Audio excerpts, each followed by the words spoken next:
बिस्मिल्लाहिर्रहमानिर्रहीम। अस्सलाम वालेकुम। उम्मीद है आप लोग खैरियत से होंगे। हमारा आज का व्लॉग ज़िमनी इंतखाबात के तनाजुर में है और कुछ हम आपको कहानी सुनाएंगे कि तहरीक इंसाफ और ख़ास करके इमरान खान साहब जो हैं उनके साथ हुआ क्या है, या देखा जाए तो वो जो फ़ाइल जो है जिस पे कि ये था कि 15 साल के लिए उनको हुक्मरानी करनी थी, वो फ़ाइल जो है वो अब किसके हाथ आ गई है, या यूँ कहिए कि उनके हाथ से कैसे निकल गई है। तो पहली बात तो ये कि अभी हाल ही में आपने देखा होगा, बल्कि कल परसों ही इमरान खान साहब ने ये ऐलान किया है कि वो अब जो है वो ज़िमनी इंतखाबात में ख़ुद हिस्सा नहीं ले रहे। वो क्यों नहीं ले रहे ये हम आपको ज़रूर बताएंगे आज के इस व्लॉग में। इमरान खान साहब ने अब अपने जो कैंडिडेट्स हैं मुख्तलिफ, जो कि 32 या 33 हल्कों में इंतखाब होगा, उसमें तमाम जो वहाँ के उम्मीदवार हैं जो कि इससे पहले इंतखाब लड़ते रहे, उन सबको उन्होंने कह दिया है कि आप अपने अपने जो ज़िमनी इंतखाबात हैं उसके अंदर तैयारी कीजिए और वो इसके कवरिंग कैंडिडेट के तौर पर सामने आएंगे जो अब तक की इत्तलात हैं। तो इमरान खान साहब ने एक तरह से अपनी पार्टी को एक इशारा दे दिया है कि आप जाइए और आप इंतखाब जो है वो लड़िए। ये क्यों हुआ है? इमरान खान साहब तो बिल्कुल जिसे कहना चाहिए तमाम कुछ सेट था कि वो इस ज़िमनी इंतखाब के अंदर जाएंगे और 33 नशिस्तों पे वो इलेक्शन लड़ेंगे। पीडीएम ने पहले ही बायकॉट किया हुआ है और सिर्फ़ वो कैंडिडेट होंगे, इसके अलावा कोई नहीं होगा। इसकी वजह वो 3 बड़े अहम केसेस हैं और ख़ास करके वो एक अहम केस है जो कि अब इस्लामाबाद के कोर्ट में लग चुका है। आपको याद है कि ममनू फंडिंग के ऊपर भी इमरान खान साहब जो हैं उन्होंने इस केस को जो है वो चैलेंज किया था, यानी इलेक्शन कमीशन ने उनके जो अकाउंट्स थे उनकी जांच पड़ताल करने के बाद जो अकाउंट्स निकाले थे, उन अकाउंट्स में कि ये इनके कोई ज़राए नहीं पता थे, उन अकाउंट्स की बुनियाद के ऊपर जो है वो उन्होंने एक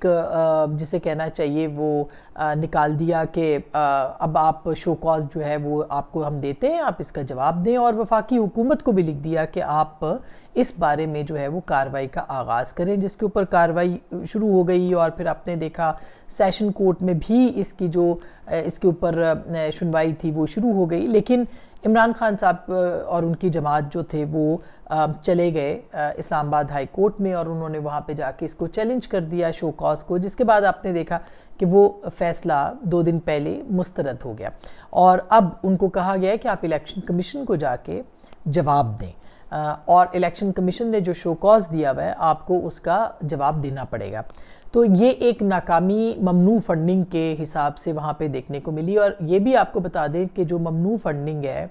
ये एक इंतहाई दिलचस्प खेल है, या जिसे कहना चाहिए एक इंतहाई दिलचस्प मुकदमा और केस रहा है कि पिछले 14, 13,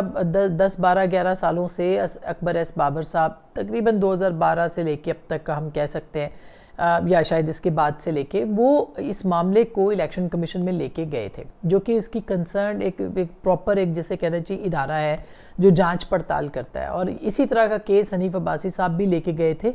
इसी मामले के ऊपर सुप्रीम कोर्ट में, और सुप्रीम कोर्ट ने उनको कहा था कि जी ये तो राइट फोरम नहीं है, और ये उन्हीं पैनामा के दिनों की ही बात है, उससे पहले की आगे पीछे की बात है,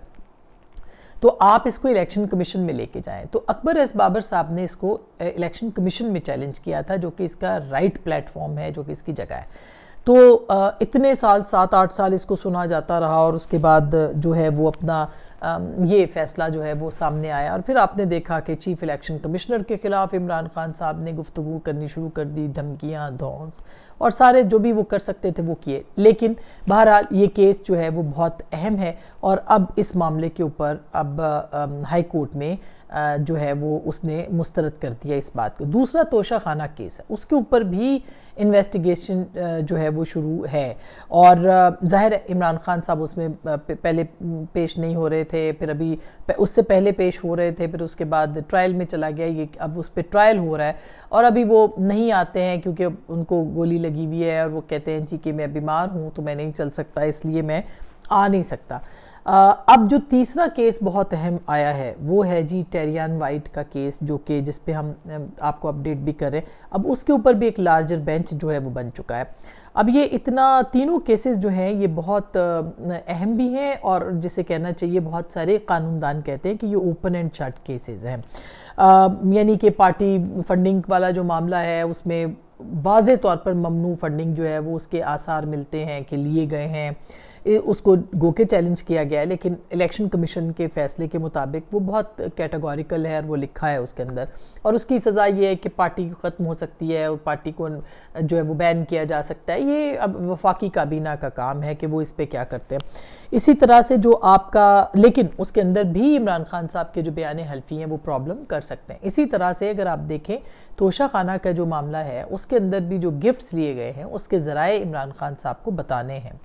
वो ज़राए वो बता सकेंगे, वो मैच कर सकेंगे कि नहीं, क्योंकि उनके जो गोशवारे हैं जो जमा करवाए उन्होंने उसमें, और उनकी जो अर्निंग्स हैं और उनके जो गिफ्ट्स लिए थे उन्होंने तोशा खाना से ख़रीदे थे, उसके अंदर भी जो है वो मुताबिकत नहीं है। तो ये भी केस जो है वो बहुत ही दिलचस्प है और कहा जाता है कि ये बहुत ओपन एंड शट केस है। तीसरा केस जो टेरियन वाइट उनकी साहबजादी का केस है, वो साहबजादी का केस जो है उस पर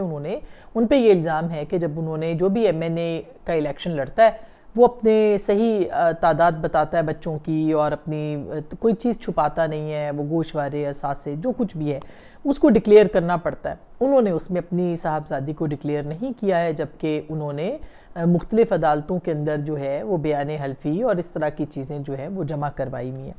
तो ये भी एक ओपन एंड शट केस है। इस पे इमरान खान साहब ने ना तस्दीक की है ना तरदीद की है। इस मामले पे सिर्फ ये कहा है कि मैं चूँकि अब मेंबर नहीं हूँ नेशनल असम्बली का और मेरा इरादा भी नहीं है कौमी असम्बली जाने का, लिहाजा आप इस केस को ना सुनें। जब ये उन्होंने अभी जो तहरीरी बयान ये दिया इस मामले के ऊपर, तो कम अज़ कम मेरे तो कान खड़े हो गए कि ये इमरान खान साहब क्या लिख रहे हैं कि मेरा तो इरादा भी नहीं है और मैं जा भी नहीं रहा, तो ये मुझे जो है वो आप इस केस को ही ना सुने। यानी कि इमरान खान साहब खुद ही एक कदम पीछे हट गए और ज़िमनी इंतखाब फिर उन्होंने अपना जो है वो अपने कैंडिडेट्स को आगे कर दिया है और वो साइड पे हो गए हैं, क्योंकि ज़ाहिर है वो काफ़ी होशियार हैं और उन्होंने इस मामले को देखा कि ये केस जो है ये इतना ओपन है कि इसके अंदर इमरान खान साहब के ऊपर 62 और 63 जो आइन की शिक़ें हैं वो लग सकती हैं। 62 और 63 यानी सादिक नहीं है आप, अमीन नहीं है, और फिर उसके बाद वो नाअहलियत वगैरह भी है जो कि उसके अंदर लगती है। तो ये तीनों केसेस ऐसे हैं, और याद रहे ये किस कॉन्टेक्स्ट में कह रही हूँ, क्योंकि मियां नवाज शरीफ का जो केस था जिसके अंदर वो पनामा की वो इन्वेस्टिगेशन कर रहे थे और उसके बाद फिर उनको जब कुछ नहीं मिला था उस वक्त, तो उन्होंने अकामा जो था, अकामा यानी कि उनके बेटे की कंपनी के वो डायरेक्टर थे और उसकी वो तनख्वाह नहीं लेते थे, उसकी बुनियाद, और वो तनख्वाह नहीं लेते थे और ये कहा गया कि आप डायरेक्टर भी थे और आप पैसे नहीं लेते थे और फिर भी आपने इसमें नहीं लिखा, तो इसलिए हम आपको नाअहल करते हैं। और उसकी बुनियाद पे ना सिर्फ ये कि वो रुकनीत से गए, बल्कि उनकी जो पार्टी की सदारत थी वो भी ख़त्म कर दी गई।